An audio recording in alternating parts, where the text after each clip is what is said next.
petani porang berkah, sukses. Nah, sip. Jangan lupa subscribe dulu, Bos. Oke, assalamualaikum warahmatullahi wabarakatuh. Sampai jumpa kembali di channel kami, di channel Sahabat Petani Porang Berkah. Mudah-mudahan pada kesempatan kali ini kita semua selalu mendapatkan nikmat sehat baik jasmani dan rohani, sehingganya pada kesempatan kali ini kita dapat melakukan aktivitas seperti sedia kalanya. Baik sahabat petani porang dimanapun Anda berada, kali ini saya berada di gudang kami ya, di gudang porang. Ini porang ini berusia kurang lebih ini satu musim ya. Ini satu musim dari bibit umbi, dari bibit umbi. Nah, kalau yang sudah sebesar-besar ini sebenarnya sudah dikatakan menjadi umbi produksi dan bisa dijual. Karena ini memang tidak semuanya menjadi umbi produksi, ada yang di bawah ada yang di bawah dari 8 on ya. Terpaksa ini kita angkat, kemudian kita bersihkan ini tanah-tanahnya. Nah, ini saya menemukan salah satu contoh ini ya sahabat petani. Jadi saya saya memberikan informasi kepada sahabat-sahabat petani porang ya, khususnya itu di daerah yang panas, yang tanahnya kurang subur. Jadi kalau tanam porang jangan di perkebunan karet atau di bawah naungan karet, karena di bawah naungan karet itu banyak sekali akar-akar karet atau akar serabut karet itu sangat banyak, sangat luar biasa. Dan akar serabut karet itu dia agak serakah ya, dia serakah di makanan atau di pupuk. Jadi harusnya pupuk itu dimakan oleh porang, itu terbagi oleh tanaman karet itu, oleh serabut-serabut karet. Nah, dan bahkan parahnya serabut karet itu katakanlah bisa jadi penalu tanaman porang. Nah, contohnya ini seperti ini ya, dia ada serabut-serabutnya ini. Ini serabut ini berasal dari akar serabut karet ini. Sehingganya porangnya ini lama kelamaan akan habis dimakan oleh akar serabut karet tersebut. Yang sudah kerowak seperti ini. Nih, sudah kerowak ini. Nih seperti ini. Terus ada juga yang model yang parah itu yang mana ini parah nih. Yang seperti ini juga salah satu serangan dari ini serabut akar karet itu tadi. Ini, tapi ini penanggulangannya tidak terlalu sulit ya kawannya. Ini yang penting kita karena ini saya kurang paham apakah ini memang jamur.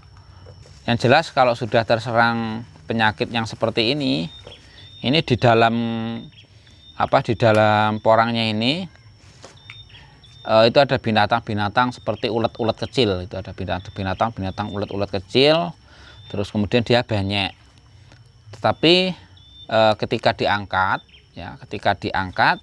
kemudian ini kita cuci sampai bersih, terus kita taruh atau kita jemur, terus dikarantina selang 2 hari sudah membaik ini kawan. Jadi itu sudah tidak ada lagi binatang yang kecil itu sudah tidak ada, yang banyak juga sudah tidak ada. Nah ini juga sudah tidak ada yang banyak-banyak itu kan, sudah tidak ada, sudah kering dia. Terus kemudian ini juga ya.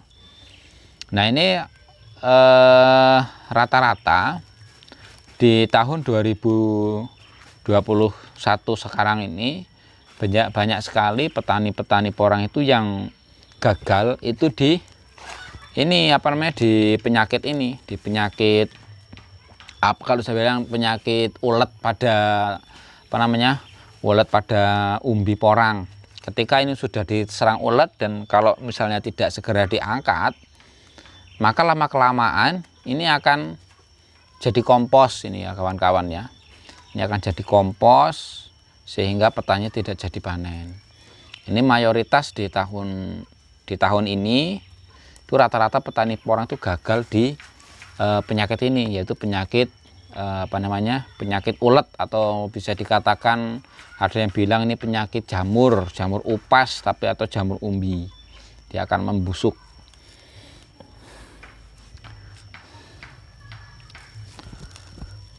Nah, ini kalau sudah dipanen seperti ini kita bersihkan, tanahnya kita buang, kemudian kita karantina seperti yang ada di belakang layar, di belakang saya ini ya. Ada juga modelnya penyakit mana tadi ya. Nah, ini juga penyakit ini biasanya kalau yang ini bolong-bolong begini. Ya, kalau model yang bolong-bolong seperti ini juga bisa dikarenakan dari jamur adanya jamur pangkal batang, ini juga bisa. Kemudian di sini nanti akan ada binatang yang masuk, tapi ini tidak terlalu membahayakan bagi porang. Hanya saja dilihat secara kasat mata ini tidak enak dipandang, tapi ini tidak jadi masalah. Terus kemudian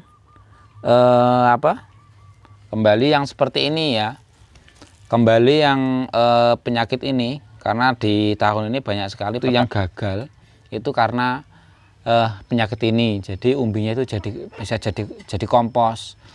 Nah, ciri-ciri di tanaman porang yang yang kiranya umbinya terserang penyakit ulet seperti ini. Jadi di pohon jadi pohon itu tiba-tiba pohon itu pucat ya, pohonnya itu berwarna pucat, warna kuning, kemudian lama-kelamaan dia akan layu.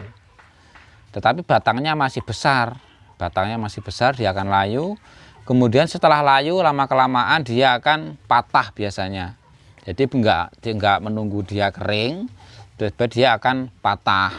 Nah, kalau sudah menemukan kasus seperti itu, sebaiknya umbinya itu langsung dibongkar atau diangkat, kemudian langsung dikarantina. Jangan nunggu karena kalau ini solusinya hanya diangkat. Kalau ada relasi yang mengatakan bisa disemprot pakai anti jamur, bisa disemprot pakai obat-obat tertentu, tapi tetap aja masih ada penyakit bisa tapi kalau dia diangkat kemudian dicuci kering, insya Allah sudah aman.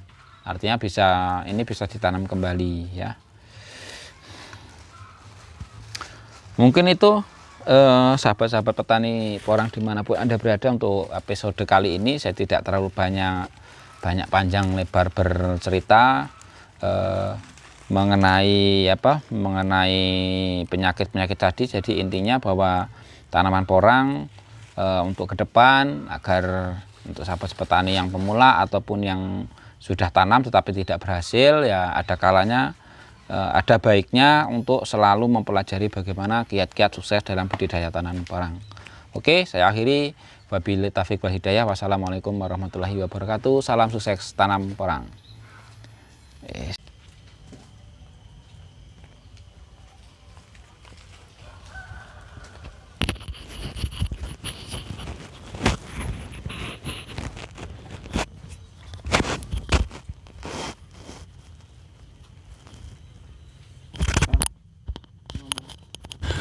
Petani porang berkah sukses. Nah, sip. Jangan lupa subscribe dulu, Bos. Mantap.